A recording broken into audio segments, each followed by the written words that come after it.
காலத்தில் 12 அழகான மகள்களை கொண்ட ஒரு அரசர் வாழ்ந்தார். இந்த 12 இளவரசிகளும் ஒரு பெரிய அழகான அறையில் ஒன்றாக வாழ்ந்தனர். மன்னர் தனது மகள்களை ஆழ்ந்த மனதோடு பாதுகாத்தார். மேலும் அவர்கள் இரவு நேரங்களில் படுக்கைக்கு சென்ற போது அவர் அவர்களை வெளியே செல்ல அனுமதிக்க மாட்டார். ஆனால் ஒவ்வொரு காலையிலும் அவர்கள் மிகவும் விசித்திரமான நிகழ்வோடு எழுவார்கள். இளவரசிகளின் காலணிகள் அனைத்தும் இரவு முழுவதும் நடனமாடியது போல் தேய்ந்திருக்கும். அரசர் தனது மகள்களுக்கு தினமும் புதிய காலணிகளை வாங்குவார். ஆனால் அடுத்த நாள் காலணிகள் மீண்டும் தேய்ந்துவிடும். அரசரோ அல்லது கோட்டையில் இருந்த அவரது ஆட்களோ எவராலும் காலணிகளின் மர்மத்தை தீர்க்க முடியவில்லை. இது எவ்வாறு சாத்தியமாகும்? ஒரே இரவில் இந்த காலணிகள் இவ்வாறு தேய்ந்து போவது எவ்வாறு? பெருந்தகையே, எனக்கும் புரியவில்லை. இறுதியாக அரசர் கூறினார், என் மகள்களுடைய காலணிகளின் மர்மத்தை யார் தீர்க்கிறார்களோ அவருக்கு என் மகள்களில் ஒருவளை திருமணம் செய்து வைக்கிறேன். அவர்தான் எனது மருமகனாவார். என் மரணத்திற்கு பிறகு அவரே என் நாட்டின் அரசராவார். ஆனால் அவருக்கு கொடுக்கும் நேரம் 3 பகல்களும் 3 இரவுகளும் தான். முடியவில்லை என்றால் அவருக்கு ஆயுள் தண்டனை கொடுக்கப்படும். ராஜ்யத்தில் பல இளைஞர்களும் மற்ற ராஜ்யங்களை சேர்ந்த இளவரசர்களும் கூட வேலைக்காக கோட்டைக்கு வந்தார்கள். பல நாட்களாக அவர்கள் 12 இளவரசிகளின் படுக்கை அறையின் கதவை காவல் காத்து கொண்டிருந்தார்கள். ஆனால் சிறிது நேரம் கழித்து அவர்களில் எவராலும் மர்மத்தை தீர்க்க முடியவில்லை மற்றும் இரவில் காலணிகள் தொடர்ந்து தேய்ந்தன. இறுதியாக ஒரு நல்ல இதயமுள்ள இளைஞனும் மர்மத்தை அறிய விரும்பினான். அதனால் அவன் கோட்டைக்கு சென்றான். ஆனால் செல்லும் வழியில் மிகவும் ஏழ்மையான தோற்றமுடைய வயதான மூதாட்டியை சந்தித்தான். அன்பான குழந்தையே, மிகவும் பசியாக இருக்கிறது, ஏதாவது சாப்பிட கொடுப்பாயா? அந்த இளைஞன் தனது பையில் வைத்திருந்த எல்லா உணவையும் வயதான பாட்டியிடம் கொடுத்தான். முன்பு இங்கிருந்து சென்ற ஆண்கள் எதையும் கொடுக்காததால் அவள் மிகவும் மகிழ்ச்சியாக இருந்தாள். இவன் மற்றவர்களை விட வித்தியாசமானவன் என்று இந்த வயதான பாட்டி புரிந்து கொண்டாள். எனவே பதிலுக்கு அவள் அவனுக்கு ஒரு மாய உடையை கொடுத்தாள். இந்த மாய உடையை வாங்கிக்கொள். இதை அணிந்தால் நீ கண்ணுக்கு தெரிய மாட்டாய். இரவு 12 மணி ஆனதும் இதை மேலே உடுத்தி கொண்டு கண்ணுக்கு தெரியாமல் இளவரசிகளின் அறைக்குள் சென்று நீ காலணிகளின் மர்மத்தை தீர்த்துவிடு. ஆனால் எச்சரிக்கையாக இரு. இளவரசிகள் உனக்கு கொடுப்பதை நீ குடிக்க கூடாது. அவர்கள் மோசமான இளவரசிகள்.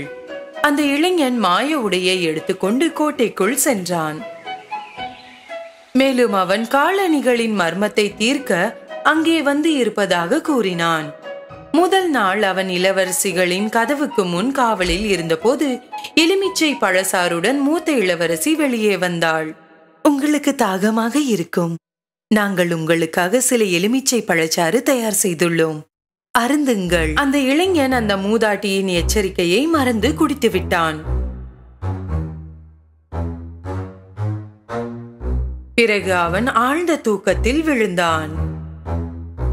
அவர்கள் அவனுக்காக தயார் செய்திருந்த அறையில் இரவு முழுவதும் குரட்டை விட்டு தூங்கினான்.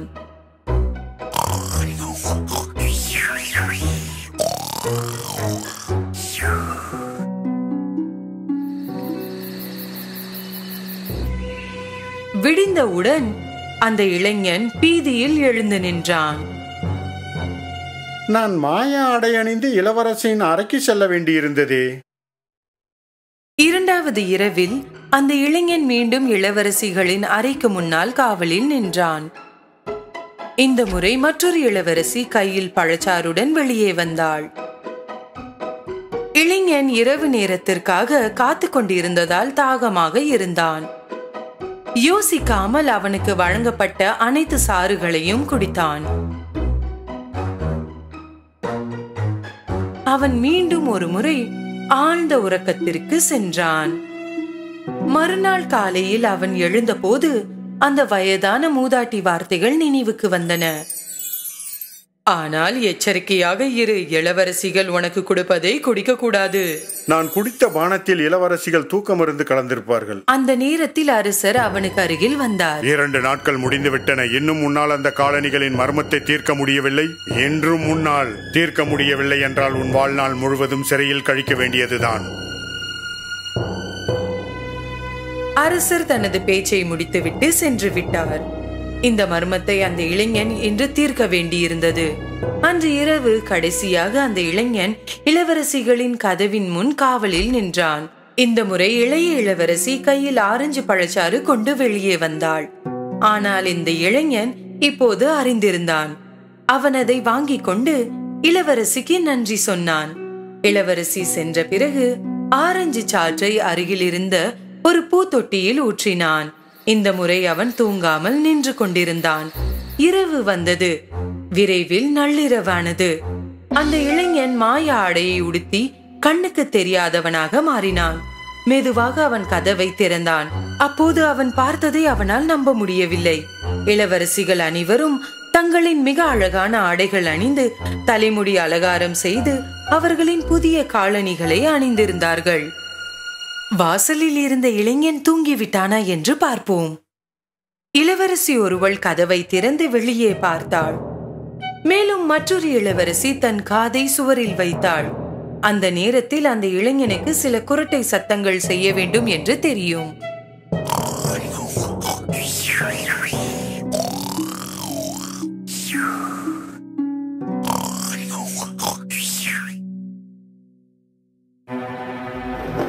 இளைஞன் தூங்குகிறான் என்று உறுதியாக அறிந்த பிறகு மூத்த இளவரசி தனது படுக்கையை ஒரு புறம் தள்ளி 3 முறை தட்டினாள்.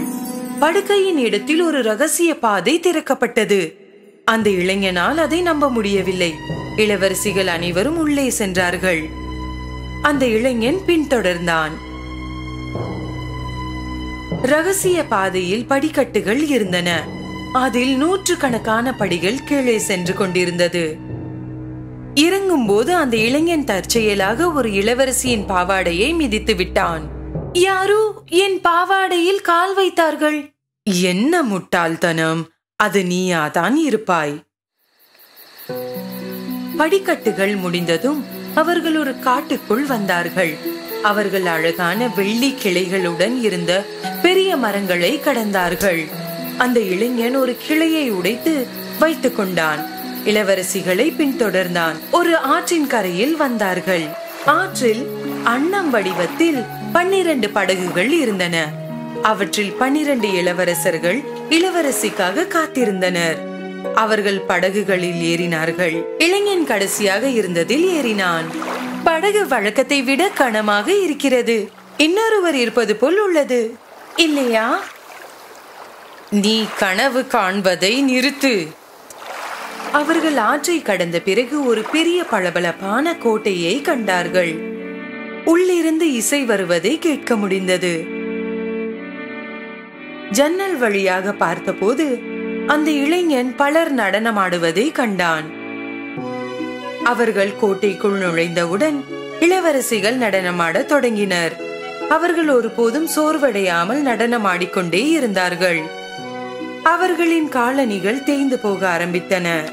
இனி அந்த இளைஞனால் தனது பசியை அடக்க முடியவில்லை. எனவே அவன் மேஜையில் இருந்து உணவை எடுத்து சாப்பிட ஆரம்பித்தான். இளைய இளவரசி இதை பார்த்தாள். ஏய், என் கேக்! கண்ணுக்கு தெரியாத ஒருவர் அதை சாப்பிடுவது போல் மிதக்கிறது. உன் முட்டாள்தனத்தை நிறுத்திக்கொள். யாரும் கவனிக்காத போது அந்த இளைஞன் மேசையில் இருந்து ஒரு தங்க கோப்பையை எடுத்துக்கொண்டு அவனிடம் வைத்துக் கொண்டான். இளவரசிகள் காலை வரை நடனமாடினார்கள். பின்னர் அவர்கள் படகுகளில் ஏறி ஆற்றை கடந்து காடு வழியாக நடந்து மிக நீண்ட படிக்கட்டுகள் மேலே ஏறி இறுதியாக அவர்கள் அவர்களின் அரண்மனைக்கு திரும்பி வந்தார்கள். காலணிகள் அனைத்தும் மீண்டும் ஒரு முறை தேய்ந்து போனது. தேயும் காலணிகளின் மர்மத்தை இறுதியாக தீர்த்து கொண்டதில் அந்த இளைஞன் மகிழ்ச்சி அடைந்தான்.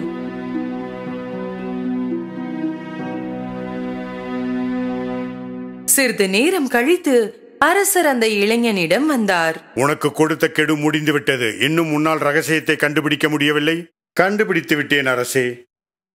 அதன் பிறகு அவன் எல்லாவற்றையும் அவரிடம் சொன்னான். அரசர் முதலில் அவனை நம்பவில்லை. ஆனால் அந்த இளைஞன் காட்டில் இருந்து வெள்ளி கிளைகளையும் பளபளப்பான கோட்டையிலிருந்து தங்க கோப்பையையும் அவருக்கு காட்டிய போது அவன் உண்மையை சொல்கிறான் என்று அறிந்தார். எனவே அவர் தனது வாக்குறுதியை கடைபிடித்து எந்த இளவரசியையும் திருமணம் செய்து கொள்வதற்கான உரிமையை வழங்கினார். அந்த இளைஞன் இளையவளை திருமணம் செய்து கொள்ள விரும்புவதாக கூறினார். நடனமாடும் 12 இளவரசிகள் மகிழ்ச்சியாக இல்லை. ஏனெனில் அவர்களது ரகசியம் வெளியே வந்துவிட்டது. அந்த இளைஞனும் இளைய இளவரசியும் திருமணம் செய்து கொண்டு மகிழ்ச்சியுடன் வாழ்ந்தார்கள்.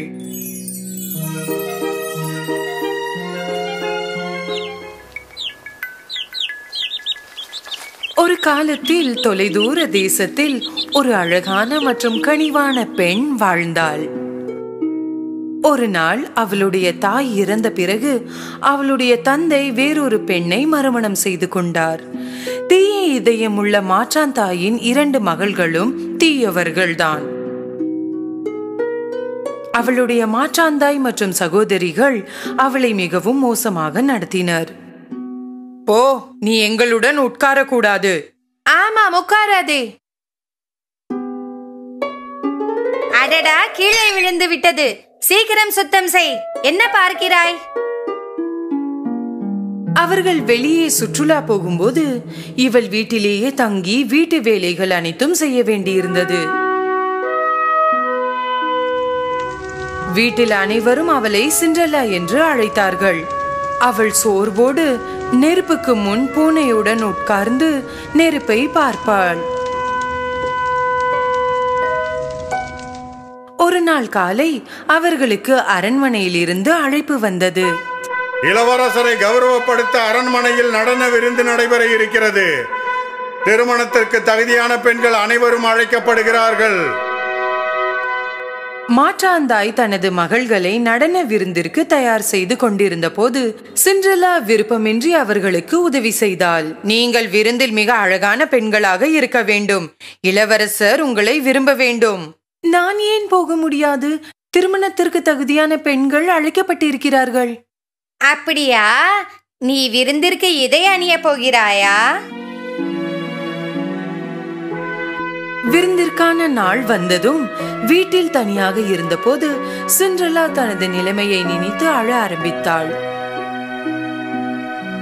அப்போது புகைப்போக்கியில் இருந்து ஒரு பிரகாசமான ஒளி தோன்றியது.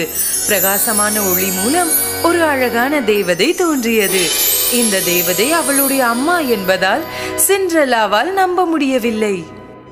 அம்மா, வா என் செல்லமே, நான் உனக்கு உதவ வந்தேன். நீயும் அரண்மனை விருந்திற்கு போகலாம். அப்படியா? ஆனால் எப்படி? நான் உதவுகிறேன். இப்போது போய் தோட்டத்திலிருந்து மிக பெரிய பூசணிக்காயை கொண்டு வா. கெட்டி பூனையே, எனக்கு 7 எலிகளை கொண்டு வா. ஒரு மாய தொடுதலுடன் தேவதை பூசணிக்காயை ஒரு அழகான குதிரை வண்டியாக மாற்றியது. பின்னர் அவள் தனது மந்திரக்கோலை எலிகளை நோக்கி திருப்பினாள். எலிகளில் ஒன்று ஓட்டுநரானது, மற்ற 6 அழகான வெள்ளை குதிரைகளாக மாறியது. இப்போது உன் முறை. நான் ஒரு இளவரசி போல் இருக்கிறேன். ஆனால் அம்மா, எனக்கு நடனம் ஆட தெரியாது. இளவரசர் என்னிடம் கேட்டால் என்ன செய்வது? இந்த மாய காலணிகளால் நீ விருந்தில் சிறந்த நடனமாடும் பெண்ணாக இருப்பாய்.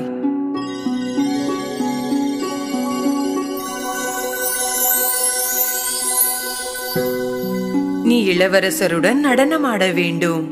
ஆனால் ஒரு விஷயத்தை மறக்காதே.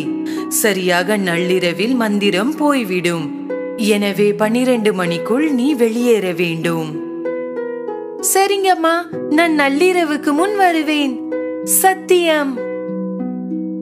அம்மா, என்னால் உங்களை மீண்டும் பார்க்க முடியுமா? நான் எப்போதும் உன் பக்கத்தில் தான் இருக்கிறேன்.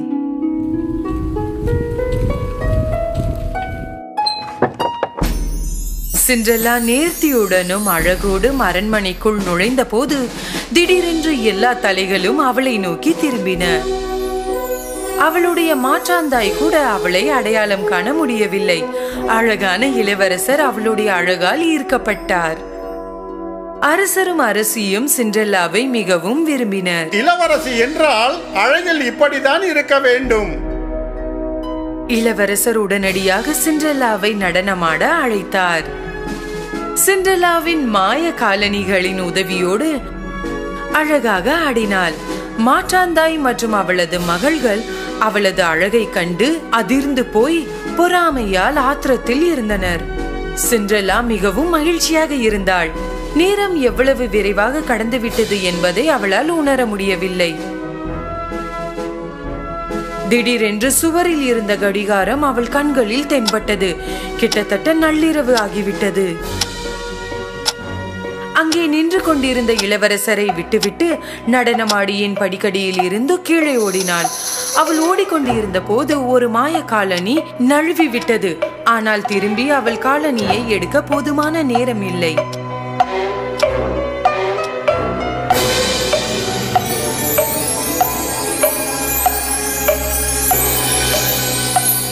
சிண்ட்ரெல்லாவுக்கு பின் ஓடிய இளவரசர் காலனியை எடுத்தார். இந்த காலனியின் உரிமையாளரை கண்டுபிடியுங்கள். உலகில் எங்கிருந்தாலும் கண்டுபிடித்து வாருங்கள்.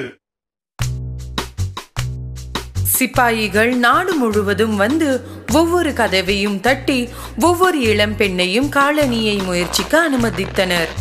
ஆனால் காலனி யாருக்கும் பொருந்தவில்லை. இறுதியாக அவர்கள் சிண்ட்ரெல்லா வீட்டிற்கு வந்தார்கள். மாற்றாந்தாயின் மகள்கள் காலனியை முயற்சித்தனர். இன்னும் சிறிது தள்ளினால் பொறிந்துவிடும். ஆமாம் ஆமாம், என் மகள்களின் கால்கள் வேலை செய்ததால் கொஞ்சம் வீங்கி உள்ளது. ஆனால் காலனி அவர்கள் இருவருக்கும் பொருந்தவில்லை. சிப்பாய்கள் தங்கள் தளபதி வீட்டிற்குள் மற்றொரு பெண்ணை கண்டதாக சொன்னார்கள்.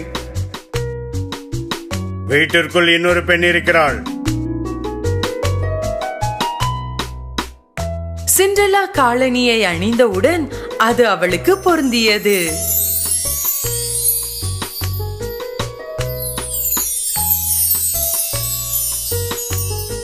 நீங்கள் எங்களுடன் அரண்மனைக்கு வர வேண்டும்.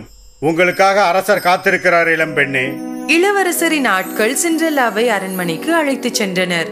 இளவரசர் சிண்ட்ரெல்லாவை பார்த்ததும் அவர் உடனடியாக அவளை அடையாளம் கண்டு அவளை பார்த்து மிகவும் மகிழ்ச்சி அடைந்தார். அவர் முழங்காலில் இறங்கி தன்னை திருமணம் செய்து கொள்ளும்படி கேட்டார். இளவரசியே, என்னை திருமணம் செய்து கொள்வீர்களா? உடனடியாக மிகுந்த மகிழ்ச்சியுடன் சிண்ட்ரெல்லா ஏற்றுக்கொண்டாள். அவர்கள் எப்போதுமே மிகவும் மகிழ்ச்சியுடன் வாழ்ந்தார்கள்.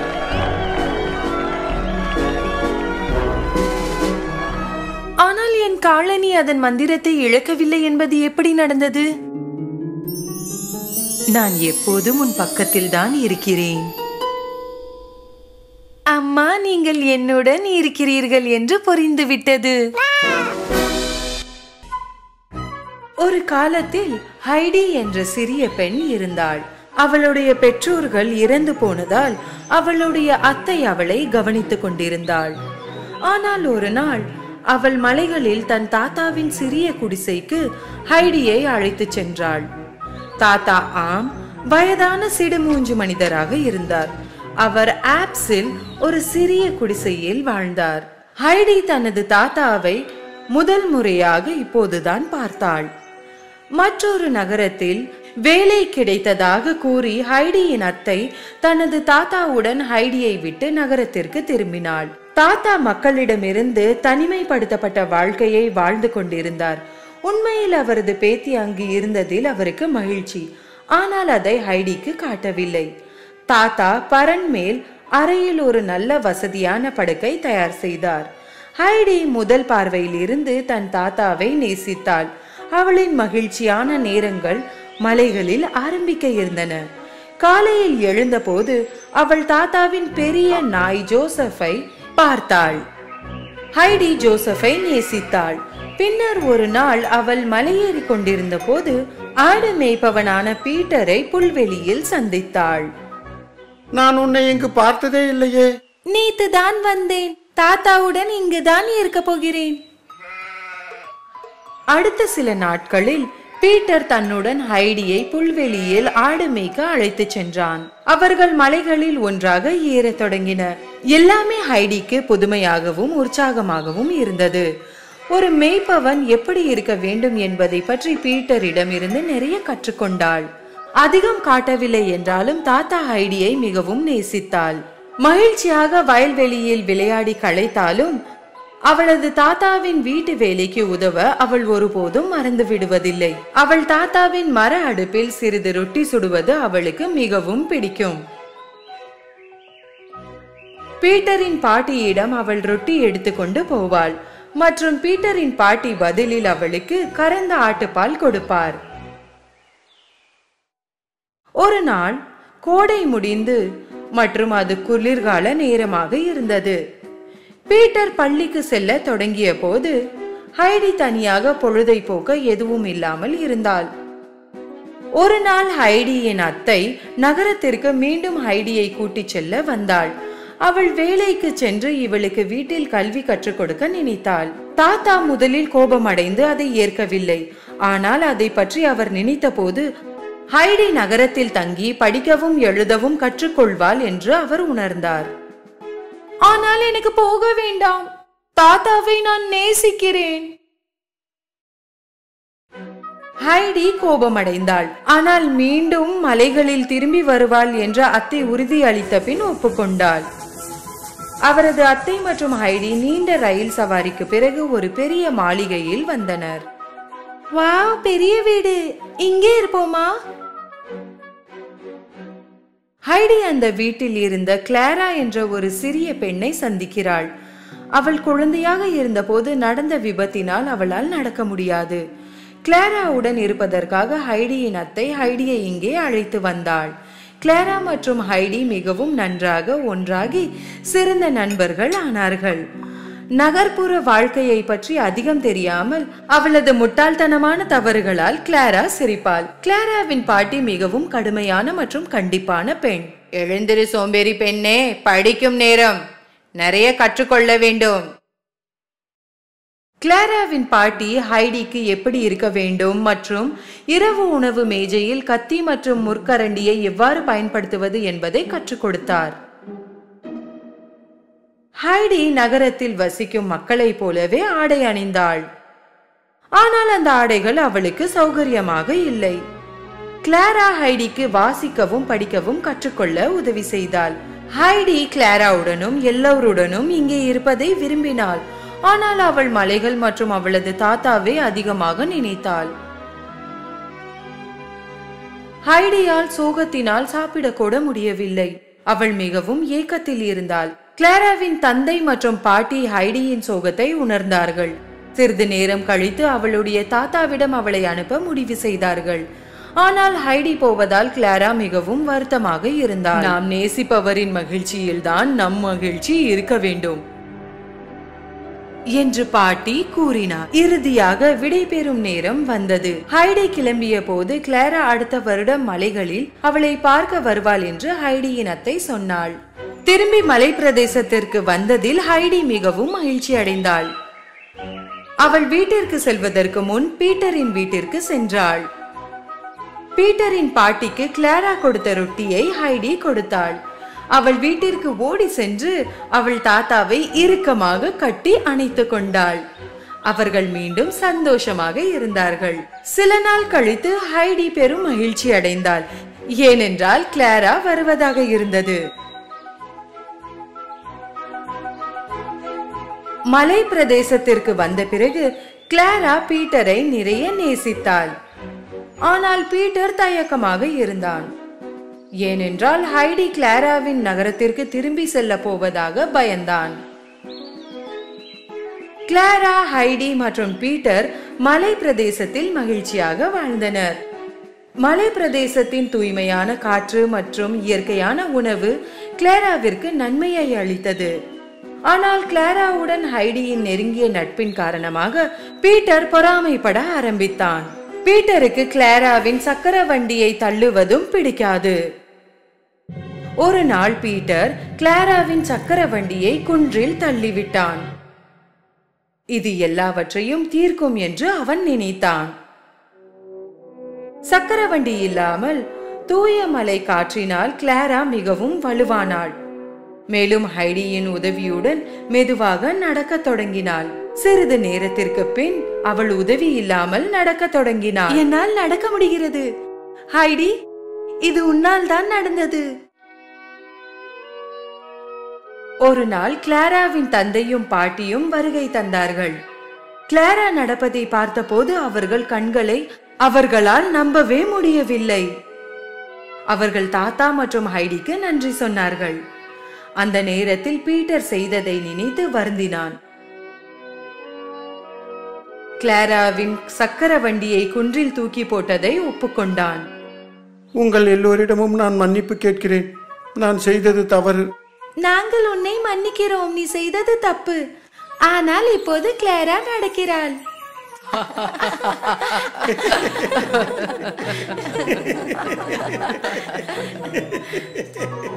அவர்கள் அனைவரும் சந்தோஷமாக சிரித்தனர். கிளாராவும் அவளது குடும்பமும் அடுத்த கோடையில் மீண்டும் வருவதாக வாக்களித்தனர். பிறகு அவர்கள் அனைவரும் மகிழ்ச்சியுடன் வாழ்ந்தனர்.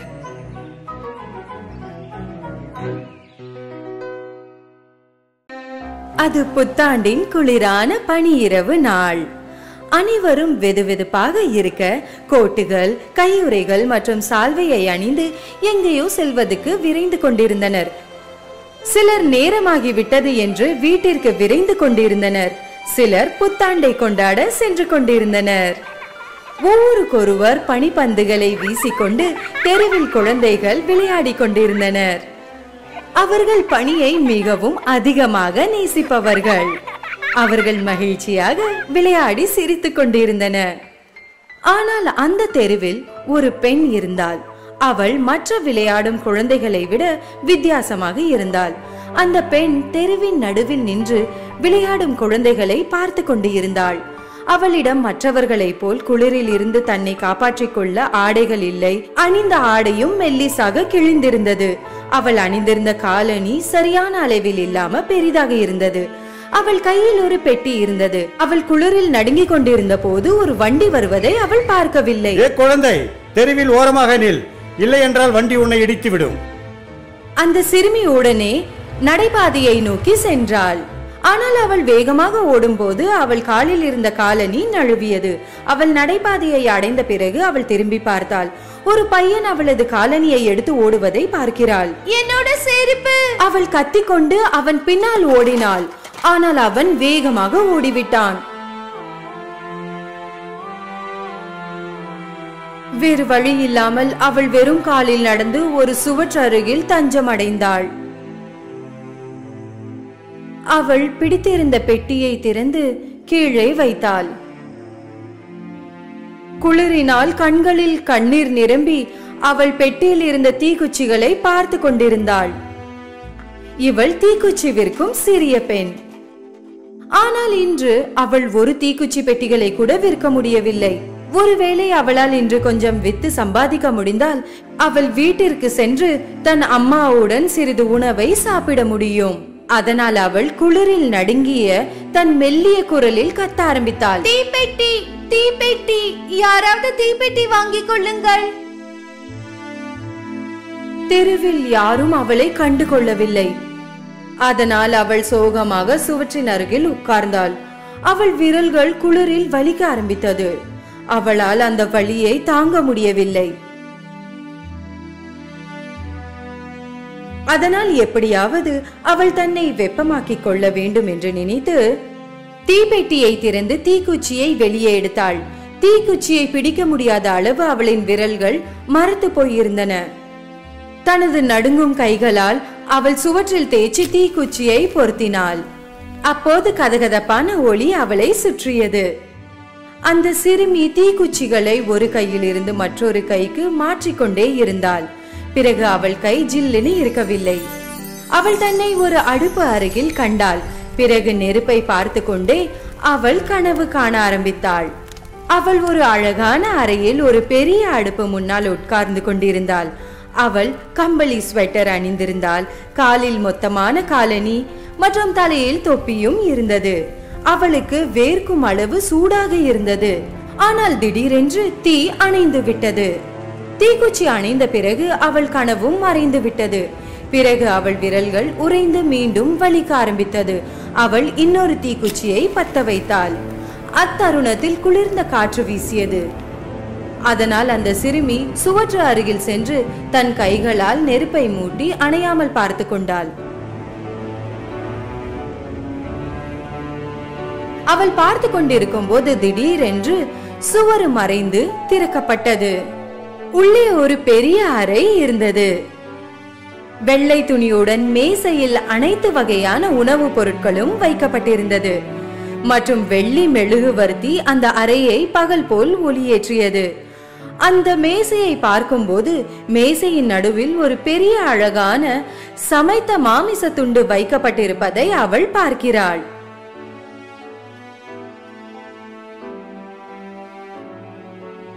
உடனே அவள் அதை வெட்டி வாயில் வைக்கிறார். பிறகு அவளுக்கு பசி மறைந்து விடுகிறது. அந்த சிறுமி இன்னொரு மாமிச துண்டை சாப்பிட நினைக்கிறாள்.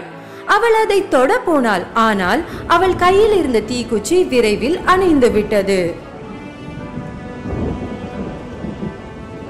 அந்த சிறுமியின் கை எரிந்து விட்டது. அவள் உடனே அந்த தீக்குச்சியை தூக்கி எறிந்தாள். அவள் அந்த தீக்குச்சியை எரிந்த உடனே மேசையில் இருந்த அனைத்து உணவுகளும் மறைந்து விட்டது. அந்த சுவரும் மீண்டும் தோன்றியது.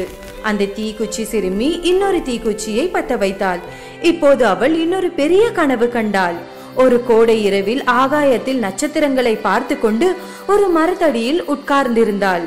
இரவாயிருந்தும் குளிரவில்லை. அந்த சிறுமி நட்சத்திரங்களை வைத்த கண் வாங்காமல் பார்த்து கொண்டிருந்தாள். அவள் இதுவரை இவ்வளவு தெளிவாக வானத்தில் மின்னும் நட்சத்திரங்களை பார்த்ததில்லை. அப்போது திடீரென்று அவள் ஒரு நட்சத்திரம் உடைந்து விழுவதை பார்க்கிறாள். நம்மில் ஒருவர் நித்தியத்திற்கு பறந்து செல்கிறார். இது அவளின் பாட்டியின் சொல்லாகும். அப்போது திடீரென்று அவள் பாட்டி அவள் கண் முன்னே தோன்றுகிறார்.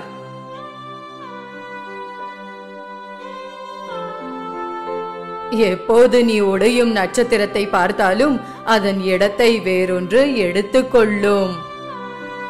அவள் பாட்டி சிறிது நேரத்திற்கு மட்டுமே தோன்றினார். பிறகு மறைந்து விட்டார். சிறுமி பாட்டியை அழைத்தாள். பாட்டி, நில்லுங்கள், போகாதீர்கள், உங்கள் ஞாபகமாகவே இருக்கிறது.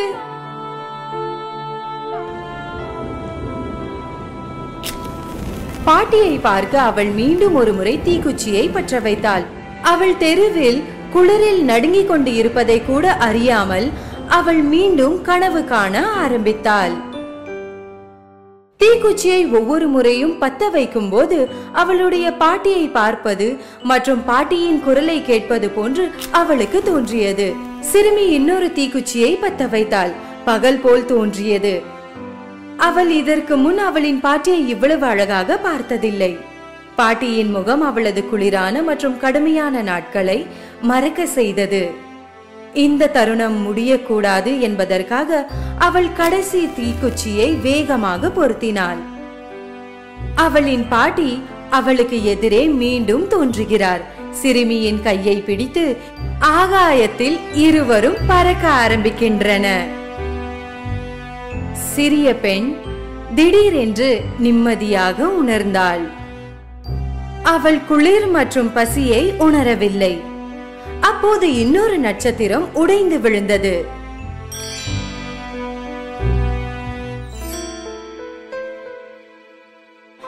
காலையில் அந்த தெருவை கடந்து சென்ற மக்கள் அந்த சிறிய தீக்குச்சி விற்கும் பெண் முகத்தில் புன்னகையுடன் அந்த சுவற்று அருகில் கண்மூடி படுத்து இருப்பதை பார்க்கிறார்கள்.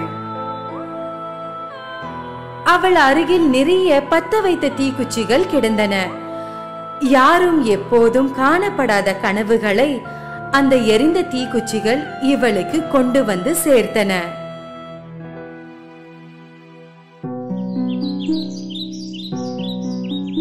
ஒரு காலத்தில் தூர தேசத்தில் ஒரு இளவரசர் வாழ்ந்து வந்தார். இப்போது இளவரசன் திருமணம் செய்து கொள்வதற்கான நேரம். ஆனால் துரதிருஷ்டவசமாக அவரது இளவரசி எங்கும் காணப்படவில்லை. அவரது இளவரசியை கண்டுபிடிக்க அவர் உலகம் முழுவதும் பயணம் செய்தார். இளவரசரை சந்திப்பதற்கு அண்டை ராஜ்யங்களில் உள்ள அனைத்து இளவரசிகளும் அரச கோட்டைக்கு விஜயம் செய்தனர். ஆனால் இளவரசருக்கு சரியான இளவரசியை தேர்ந்தெடுப்பது கடினமாக இருந்தது. அவர் தந்தை ராஜாவிற்கு தனது மகன் ஒரு உண்மையான இளவரசியை திருமணம் செய்து கொள்ள வேண்டும். பல வருடங்களாக முயற்சி செய்த பிறகும் சரியான இளவரசியை கண்டுபிடிக்க முடியாமல் எல்லா நம்பிக்கைகளையும் அவர் இழந்தார். சோகமான, நம்பிக்கையற்ற மற்றும் ஆழமான சிந்தனைகளில் இளவரசர் தனது வாழ்க்கையை தொடர்ந்தார். ராஜாவும் ராணியும் அவருடைய சூழ்நிலையை கண்டு மிகவும் வருத்தமாக இருந்தனர். மற்றொரு சோகமான இரவு அவர் உட்கார்ந்து யோசித்துக் கொண்டிருந்த போது ஒரு பெரிய புயல் தொடங்கியது. பேய் மழை பெய்து கொண்டிருந்தது. இடி மின்னல் சத்தம் கோட்டையில் எதிரொலித்தது. இளவரசர் தனது ஜன்னலில் இருந்து மின்னலை பார்த்து கொண்டு தூங்க முயற்சி செய்தார். அப்போது அவரால் எதிர்கால தனது இளவரசியை பற்றி யோசிப்பதை தவிர்க்க முடியவில்லை. கோட்டையில் சத்தங்களுக்கு இடையில் ஒரு வேலைக்காரி கதவை தட்டும் சத்தத்தை கேட்டாள். அவள் கதவை திறந்து மழையில் நனைந்த ஒரு இளம் பெண்ணை கவனித்தாள். அவள் முழுமையாக நனைந்திருந்தாள்.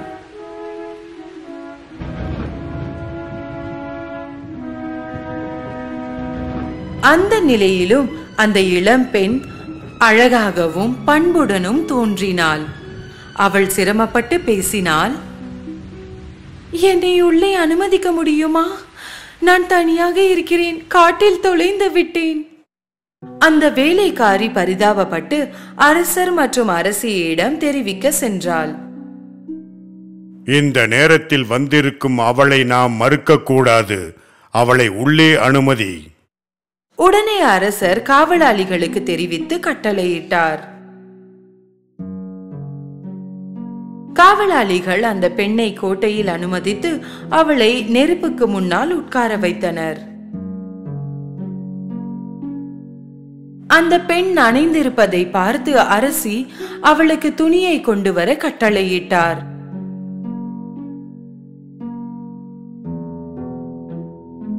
தனிமையில் அரசி அந்த பெண்ணிடம் கேட்டார். இந்த மழையில் நீ என்ன செய்து கொண்டிருக்கிறாய் என்று நான் தெரிந்து கொள்ளலாமா? நான் தூர தேசத்தின் இளவரசி. எங்கள் கோட்டையை எதிரிகள் தாக்கியுள்ளார்கள். அதனால் என்னை காப்பாற்ற என் தந்தை மற்றும் தாய் என்னை 2 சிப்பாய்களுடன் ரகசியமாக அனுப்பினார். ஆனால் இரவானதும் இந்த கடுமையான புயலில் நான் தொலைந்து விட்டேன். அதனால் இங்கு வந்தேன். அனுமதித்ததற்கு நன்றி. அரசியால் இதை நம்ப முடியவில்லை என்றாலும் இந்த நேரத்தில் அவளை வெளியே அனுப்ப அவருக்கு விருப்பமில்லை.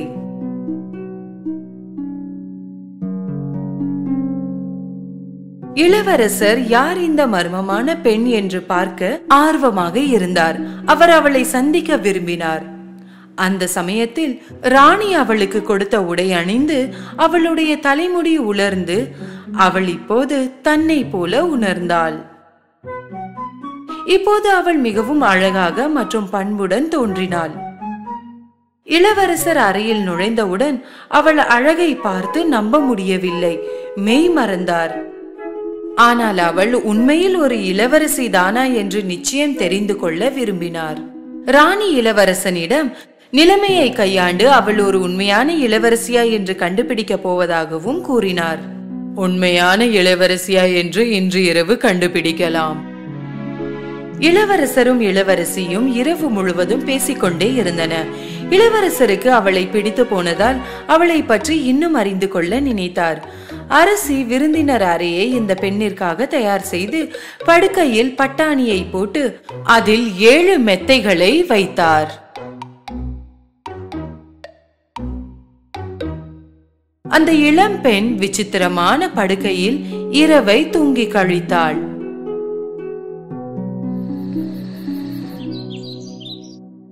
அடுத்த நாள் காலை அரசி அந்த பெண் எழுந்தவுடன் அவளிடம் கேட்டார். நேற்று இரவு நன்றாக உறங்கினாயா? நீங்கள் எனக்கு தங்க இடம் கொடுத்ததற்கு நன்றி. ஆனால் உறங்க சிறிது சிரமமாக இருந்தது. நிஜமாகவா? ஏனென்று நான் தெரிந்து கொள்ளலாமா? என் உடம்பு வலிக்கிறது. என் முதுகு வலிக்கிறது. ஏதோ கடினமான தரையில் படுப்பது போல் நான் உணர்ந்தேன். அரசி இந்த பதிலுக்கு தான் காத்து கொண்டு இருந்தார். 7 போர்வைகள் விரிக்கப்பட்ட கடினமான மெத்தை மேல் படுப்பதில் ஒரு இளவரசிக்கு தான் சிரமம் ஏற்படும் என்று அறிந்திருந்தார்.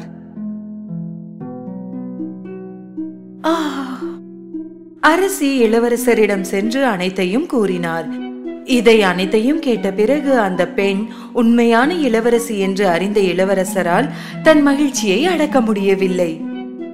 அதனால் இளவரசர் அந்த இளவரசியை மணக்க வேண்டும் என்று ஆசைப்படுவதாக அரசரிடம் கூறினார். அரசரும் அதற்கு ஒப்புக்கொண்டார். இளவரசியின் ராஜ்யத்தில் போர் முடியும் வரை இங்கேயே தங்க இளவரசர் அவளை கேட்டுக்கொண்டார். அது மட்டுமல்லாமல் அவரின் ஆட்களை போரில் உதவ அனுப்பினார். பிறகு விரைவிலேயே இளவரசர் இளவரசியை திருமணம் செய்து கொள்ள கேட்டார். என்னை திருமணம் செய்து கொள்வீர்களா இளவரசி? இளவரசருக்கு எதிர்பார்த்த பதிலும் கிடைத்தது. பிறகு அவர்கள் மகிழ்ச்சியுடன் வாழ்ந்தனர்.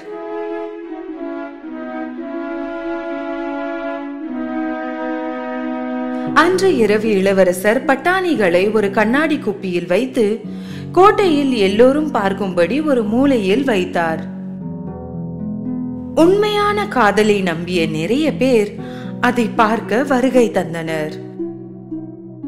இந்த இளவரசர் மற்றும் இளவரசியின் கதை பல ஆண்டுகளாக சொல்லப்பட்டது.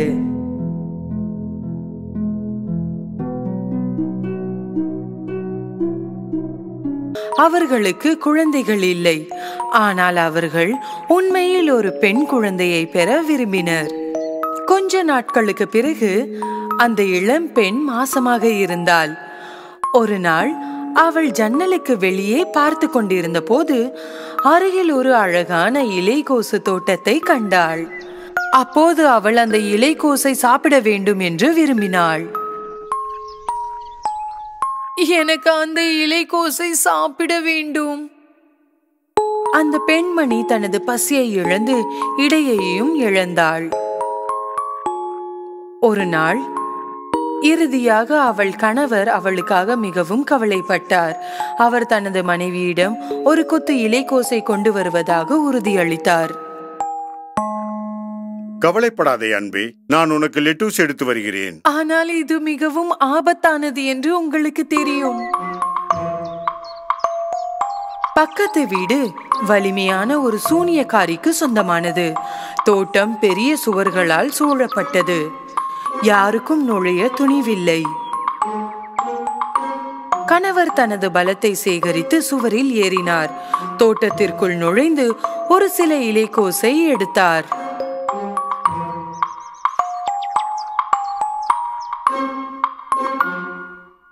அவரது மனைவி இலைக்கோசை மிகுந்த மகிழ்ச்சியுடன் சாப்பிட்டாள். அதோடு கொஞ்சம் நன்றாக உணர்ந்தாள். ஆனால் ஒரு சில இலைக்கோசுகள் அவளுக்கு போதுமானதாக இல்லை. மறுநாள் கணவர் மீண்டும் தோட்டத்திற்கு சென்றார். ஆனால் இந்த முறை சூனியக்காரி அவருக்காக காத்திருந்தாள்.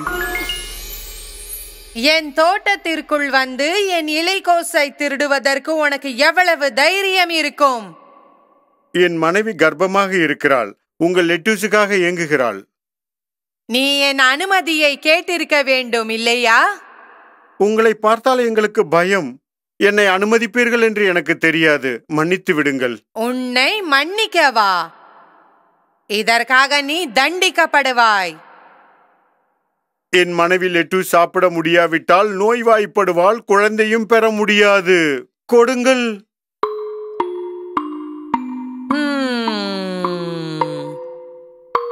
அப்படியானால் ஒரு ஒப்பந்தம் செய்யலாமா? உனக்கு எவ்வளவு இலைக்கோசு வேண்டுமானாலும் எடுத்துக்கொள். ஆனால் ஒரே ஒரு நிபந்தனை. உன் குழந்தை பிறந்தவுடன் அதை நீ எனக்கு கொடுக்க வேண்டும், சரியா? பயத்தால் அந்த கணவர் உடனடியாக ஒப்பந்தத்தை ஏற்றுக்கொண்டார். சில மாதங்களுக்கு பிறகு குழந்தை பிறந்தது. விரைவில் சூனியக்காரி வந்து குழந்தையை அழைத்துச் சென்றாள். அவள் குழந்தைக்கு ராபன்சல் என்று பெயரிட்டாள். ஏனெனில் குழந்தையின் தாயார் விரும்பிய இலைக்கோஸ் வகைக்கு ராபன்சல் என்று பெயர். சூனியக்காரி அந்த பெண்ணை மிகவும் கவனித்துக் கொண்டாள். ரேபன்சல் 16 வயதை எட்டிய போது மிகவும் அழகான இளம் பெண்ணாக ஆனாள். சூனியக்காரி அவளை காட்டின் நடுவில் ஒரு உயரமான கோபுரத்தில் வைத்தாள். ஆனால் இந்த கோபுரத்திற்கு ஒரு படிக்கட்டு கூட இல்லை. மிக மேலே ஒரு சிறிய ஜன்னல் மட்டுமே இருந்தது. சூனியக்காரி அழகான பெண்ணின் பொன்னிற முடியை வெட்டவில்லை. அவள் அவளை பார்க்க வந்தாள். கீழ் இருந்து அவளை அழைத்து கத்துவாள். ராபன்சல், ராபன்சல், உன் தங்க முடியை கீழே விடு, உன் அம்மா வந்திருக்கிறேன். ரேபன்சல் தனது நீண்ட தங்க முடியை சிறிய ஜன்னல் வழியாக கீழே விடுவாள். ரேபன்சலின் தலைமுடியின் உதவியுடன் சூனியக்காரி கோபுரத்தின் உச்சியில் வருவாள். இது பல ஆண்டுகளாக நீடித்தது. ஒரு நாள் ஒரு இளவரசன் வேட்டையாட காட்டுக்குள் வந்தான். காடுகளில் இருந்து வெகு தொலைவில் ஒரு அழகான குரல் பாடுவதை கேட்டான். என்ன ஒரு அற்புதமான குரல்! இவ்வாறு நினைத்து அவன் தனது குதிரையை அழகான ஒலியை நோக்கி சவாரி செய்தான்.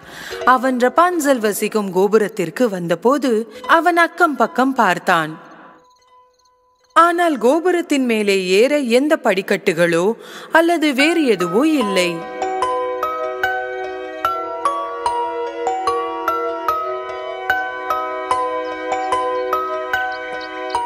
குரலின் அழகை கண்டு மயங்கிய இளவரசன் தினமும் கோபுரத்திற்கு வந்தான். ஆனால் எப்படி மேலே ஏற முடியும் என்று கண்டுபிடிக்க முடியவில்லை. ஒரு இரவு மீண்டும் கோபுரத்தை நெருங்கிக் கொண்டிருந்த போது சூனியக்காரி கீழே கத்துவதை கவனித்தான். ராபன்சல், ராபன்சல், உன் தங்க முடியை கீழே விடு, உன் அம்மா வந்திருக்கிறேன்.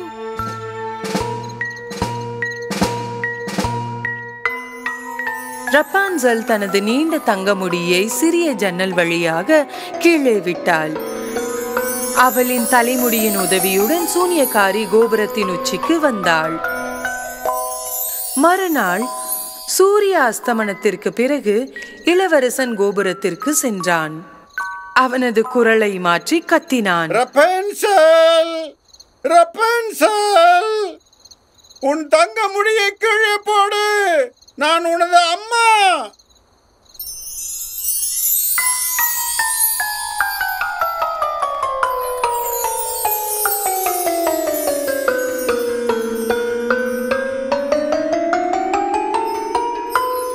வாழ்க்கையில் முதல் முறையாக தனது தாயை தவிர வேறு ஒருவரை பார்த்தபோது ரேபன்சல் கொஞ்சம் பயந்தாள்.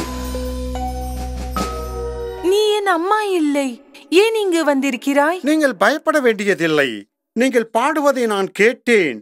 உங்கள் குரல் எனக்கு மிகவும் பிடித்திருந்தது. அந்த குரல் யாருடையது என்று பார்க்க வந்தேன். ரேபன்சல் இளவரசன் சொன்னதை விரும்பினாள். இப்போது பயப்படவில்லை. சிறிது காலம் எல்லாம் சீராக நடந்தது. சூனியக்காரி எதையும் அடையாளம் காணவில்லை. இறுதியாக ஒரு நாள் இளவரசன் ரேபன்சலை திருமணம் செய்து கொள்ளும்படி கேட்டான். என்னை திருமணம் செய்து கொள்வீர்களா?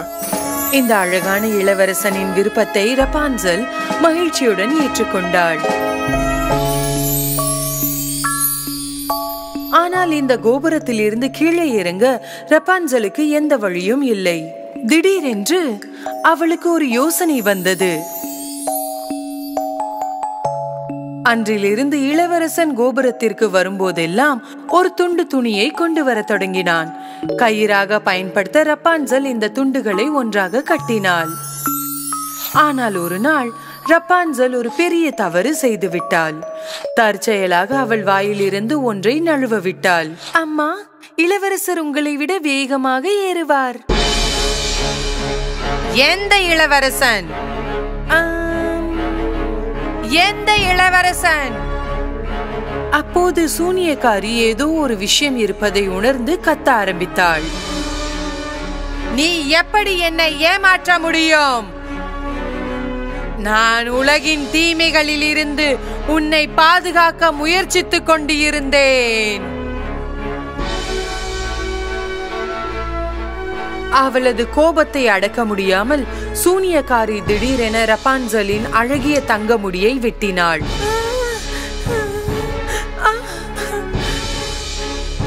பின்னர் அவளை வெகு தொலைவில் உள்ள பாலைவனத்தில் அனுப்பினாள். அன்று இரவு சூனியக்காரி கோபுரத்தில் தங்கி இளவரசன் வரும் வரை காத்திருந்தாள். பின்னர் இளவரசன் கீழே இருந்து கத்தினான். ரப்பான்சல், ரப்பான்சல், உங்கள் தங்க முடியை கீழே விடுங்கள். நான் தான் இளவரசன். சூனியக்காரி ரப்பான்சலின் வெட்டிய முடியை கீழே விட்டாள். அவனுக்காக என்ன காத்திருக்கிறது என்று தெரியாமல் இளவரசன் ஏற ஆரம்பித்தான். மேலே வந்தபோது ரப்பான்சலுக்கு பதிலாக சூனியக்காரியை பார்த்தான். மோசமான ஒன்று நடந்திருப்பதை கண்டறிந்தான். சூனியக்காரி அவனை தாக்க தொடங்கிய போது இளவரசன் தடுமாறி கோபுரத்தில் இருந்து கீழே விழுந்தான்.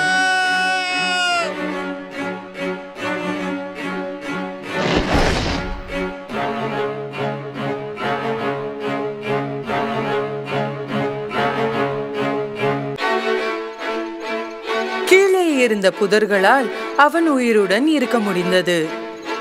ஆனால் முட்கள் அவனது கண்களை குத்தியதால் அவனால் இனி பார்க்க முடியவில்லை. கண்மூடித்தனமாக இளவரசன் காட்டை சுற்றி நடந்தான். கண்களில் கண்ணீருடன் ரப்பான்சலை தேடினான்.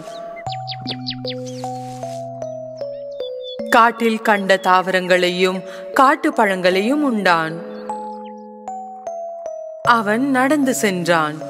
கடைசியாக அவன் ரப்பான்சல் வசித்த பாலைவனத்திற்கு வந்தான். திடீரென்று எதிர்பாராத ஒன்று நடந்தது. ஒரு இனிமையான குரல் பாடுவதை கேட்டான். குரலின் உரிமையாளரை உடனடியாக அடையாளம் கண்டு கொண்டான். இது ரப்பான்சலின் குரல்தான். அந்த அழகான குரலை நோக்கி நடக்க ஆரம்பித்தான். அதே நேரத்தில் அவன் கத்தினான். ரப்பான்சல், ரப்பான்சல்! ரப்பான்சலும் இளவரசனின் குரலை கண்டு கொண்டாள். என் இளவரசன்!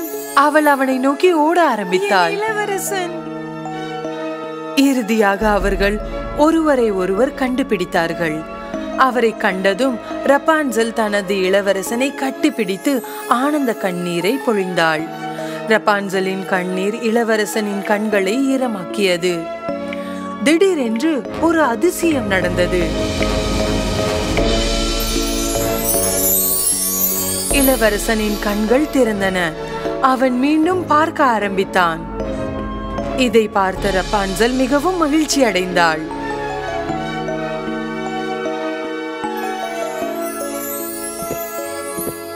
அவர்கள் ஒன்றாக இளவரசரின் ராஜ்யத்திற்கு சென்றார்கள். அங்கு மக்கள் மகிழ்ச்சியுடன் அவர்களை வரவேற்றனர். அவர்கள் மகிழ்ச்சியுடன் வாழ்ந்தார்கள்.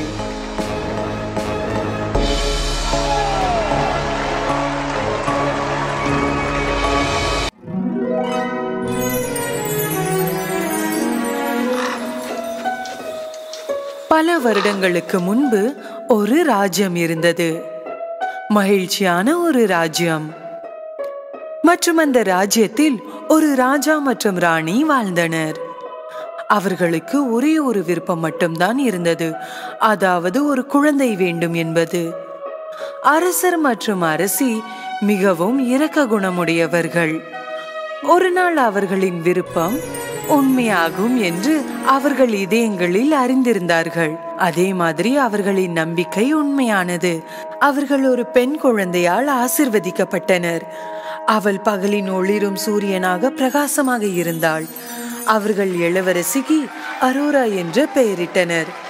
ராஜா மற்றும் ராணி தங்கள் மகள் பிறப்பை கொண்டாட ஒரு பெரிய விருந்தை அமைக்க முடிவு செய்தனர். எல்லோரும் அழைக்கப்பட்டனர். மர்மமான வனப்பகுதியில் வாழும் தேவதைகளும் அழைக்கப்பட்டனர். ஆனால் அரசர் மற்றும் அரசி ஒரு பெரிய தவறு செய்தனர். அவர்கள் ஒரு தேவதையை குறிப்பாக அழைக்க மறந்துவிட்டனர். அண்டை ராஜ்ய மக்கள் மற்றும் ராஜாக்கள் அனைவருமே தங்கள் பரிசுகளை மற்றும் ஆசிர்வாதத்தை முன்வைத்தனர். 12 தேவதைகளும் வந்தார்கள். தேவதைகள் அரோராவுக்கு தனித்துவமான பரிசுகளை வழங்கினர். அவர்களின் மாயத்தடியால் உலகில் அவள் விரும்பிய அனைத்தையும் அரோராவுக்கு கொடுத்தனர். முடிவில் அவர்களின் 3 தேவதைகள் மட்டுமே பரிசளிக்க மீதம் இருந்தனர். உலகின் அழகு எல்லா நேரங்களிலும் உன்னுடன் இருக்கும். இளவரசியே, என் பரிசு நித்திய மகிழ்ச்சி. நீ எப்போதும் மகிழ்ச்சியாக துக்கம் நெருங்காமல் இருப்பாய்.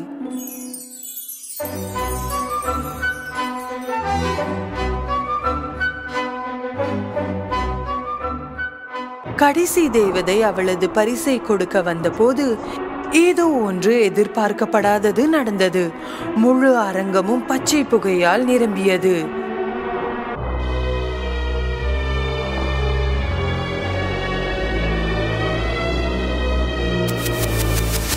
புகை மறைந்தவுடன் கருப்பு தேவதை தோன்றினாள். இந்த அழகிய சடங்கை நாசம் செய்தது யார் என்று அரசர் கேட்டார். மற்ற தேவதைகள் உடனடியாக கண்டு கொண்டனர், இது ஒரு தீய இதயம் கொண்ட கருப்பு தேவதை என்று. அரசரே, எல்லோரும் அழைக்கப்பட்டதை நான் காண்கிறேன். ஆனால் ஏன் நீங்கள் என்னை அழைக்கவில்லை? செய்த தவறுக்காக மன்னர் மன்னிப்பு கேட்டார். அரசரே, நடந்ததை மாற்ற முடியாது. ஆனால் நான் இங்கே வந்துவிட்டேன். இளவரசிக்கு பரிசு கொடுப்பேன்.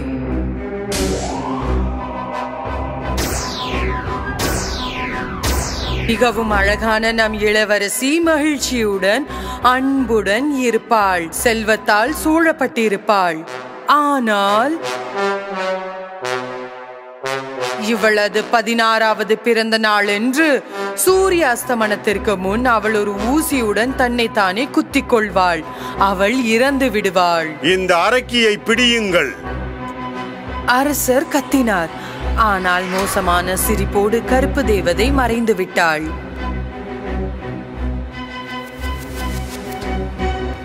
இப்போது கடைசி தேவதை அவளுடைய பரிசை வழங்கவில்லை.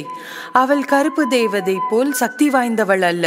ஆனால் அவள் அந்த சாபத்தை குறைக்க ஏதாவது செய்ய விரும்புகிறாள். நான் சாபத்தை தடுக்க முடியாது, ஆனால் என்னால் குறைக்க முடியும். சாபத்தினால் இளவரசி இறக்க மாட்டாள், ஆனால் ஒரு ஆழமான தூக்கத்தில் சென்று விடுவாள். உண்மையான அன்பின் ஒரு முத்தத்தால் எழுவாள்.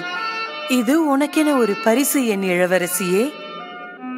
இந்த மோசமான சாபத்தை தடுப்பதற்கான முயற்சியுடன் ஒவ்வொரு ஊசி, தையல் இயந்திரம் மற்றும் குத்தக்கூடிய பொருள் அனைத்தையும் சேகரித்து எரிக்க அரசர் கட்டளையிட்டார்.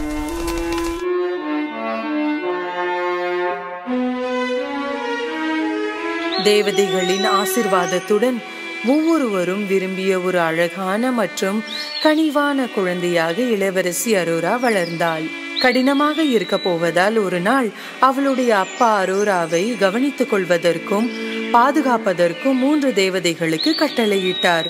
3 தேவதைகளை தவிர அரோரா யாருடனும் தொடர்பு கொள்ள போவதில்லை. அரோரா தனது காக்கும் தேவதைகளுடன் மிகவும் அழகான இளம் பெண்ணாக வளர்ந்தாள். இது இளவரசி அரோராவின் 16ஆம் பிறந்த நாள். கருப்பு தேவதையின் சாபம் சூரிய அஸ்தமனமானதும் பலிக்கும். ராஜாவும் ராணியும் சாபத்தை தடுக்க எல்லா முயற்சிகளையும் எடுத்துள்ளார்கள். இருப்பினும் அது நடக்கும் என்று தெரியும்.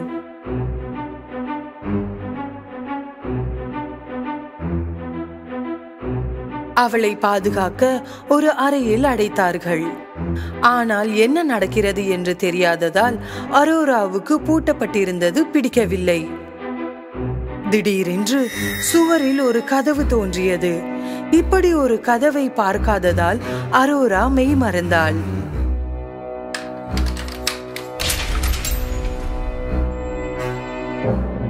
கதவுக்கு பின்னால் வரும் விசித்திரமான சத்தம் கேட்டாள். என்ன நடக்க போகிறது என்பதற்கான ஆர்வத்தால் அவள் கதவை திறந்தாள். அவள் நுழைந்த அறையில் ஒரு பெண் தைப்பதை கண்டாள். அரோரா மந்திரித்த கோழியை போல் தையல் இயந்திரம் அருகே சென்றாள். சூரிய அஸ்தமனமானது. கருப்பு தேவதையின் சாபம் உண்மையாகி அரோரா ஊசியை தொட்டாள். மேலும் அந்த தருணத்தில் அது நிகழ்ந்தது. ஊசியின் ஒரு தொடுதலுடன் அவள் கீழே விழுந்தாள்.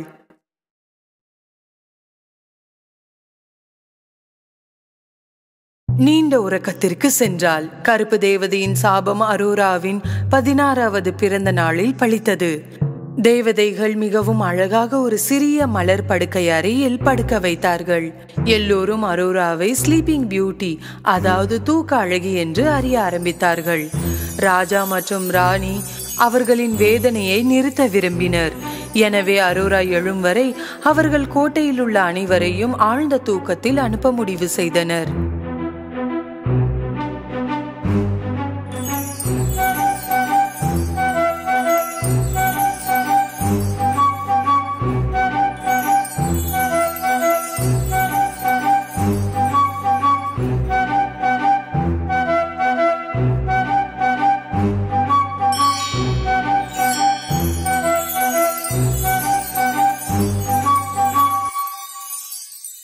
அப்படியே 100 வருடங்கள் கடந்து விட்டன.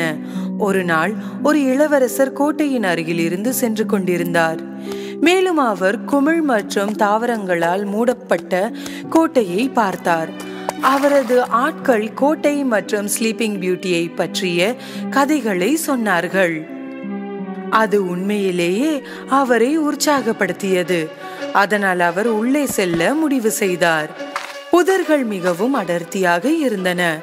மேலும் முட்களும் இருந்ததால் செல்வதற்கு இது மிகவும் சாத்தியமற்றதாக இருந்தது. எனவே அவர் தனது வாளை எடுத்து புதர்களை வெட்டுவதன் மூலம் தனது வழியை அமைத்தார். அவர் தனது வழியை உருவாக்கி இறுதியாக கதவை அடைந்தார். கதவில் 2 காவலர்கள் தூங்குவதை கண்டார். அவர் கதவை திறந்து பார்த்து திகைத்து போனார். எல்லா இடங்களிலும் மக்களை பார்த்தார். அவர் கோட்டையை சுற்றி நடக்கத் தொடங்கினார். அவர் ராஜா ராணியின் அறைக்கு வந்தார். தங்கள் படுக்கையில் அவர்கள் தூங்கிக் கொண்டிருப்பதை கண்டார். அப்போது அங்கே அறை திறந்த கதவுடன் அவர் ஒரு அறையை பார்த்தார். அவர் உள்ளே நுழைந்தார். இங்குதான் அழகிய பூக்கள் நிறைந்த படுக்கையில் ஸ்லீப்பிங் பியூட்டி தூங்கிக் கொண்டிருந்தாள். இளவரசர் படுக்கைக்கு அருகில் வந்தார். அழகான இளவரசியை பார்த்து அவள் காதருகில் சற்று குனிந்தார். இளவரசர் இவ்வாறு முணுமுணுத்தார். அன்பாக அவர் அவள் நெற்றியில் முத்தமிட்டார். அப்போது அவள் கண்களை திறந்தாள். ஒரு அழகான இளவரசர் அவளை காண்பதை கண்டாள். அவள் விழித்தெழுந்தவுடன் கோட்டையில் உள்ள அனைவருமே தங்கள் 100 வருட தூக்கத்தில் இருந்து எழுந்தார்கள். ராஜாவும் ராணியும் அதிர்ந்து போய் அவர்கள் என்ன நடக்கிறது என்பதை காண அரோராவின் அறைக்கு சென்றார்கள். அவர்களின் அழகிய பெண் விழித்தெழுந்ததை கண்டு அவர்கள் மகிழ்ச்சி அடைந்தனர். இளவரசர் அவளிடம் தன்னை திருமணம் செய்து கொள்ள கேட்டார் மற்றும் அவளும் புன்னகைத்து ஏற்றுக்கொண்டாள். ராஜா தனது மகளையும் ராஜ்யத்தையும் காப்பாற்றிய இளவரசருக்கு அவரது ஆசிர்வாதத்தை அளித்தார். அவர்கள் திருமணம் செய்து மகிழ்ச்சியாக வாழ்ந்தனர்.